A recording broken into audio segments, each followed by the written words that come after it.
Arrests in Ferguson, Missouri overnight as protesters refused to obey a curfew put into effect by Governor Jay Nixon Saturday. Highway patrol officers on the scene literally had to carry some people back to patrol cars to be booked into jail.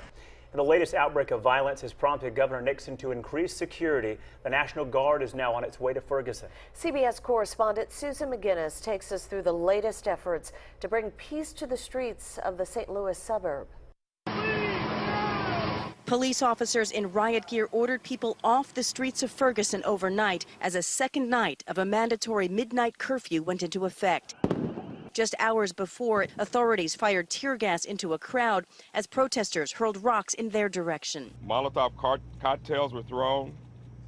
There were shootings, looting, vandalism, and other acts of violence. We had to act to protect lives and property. Resident Keith Smith said he was in the middle of the chaos.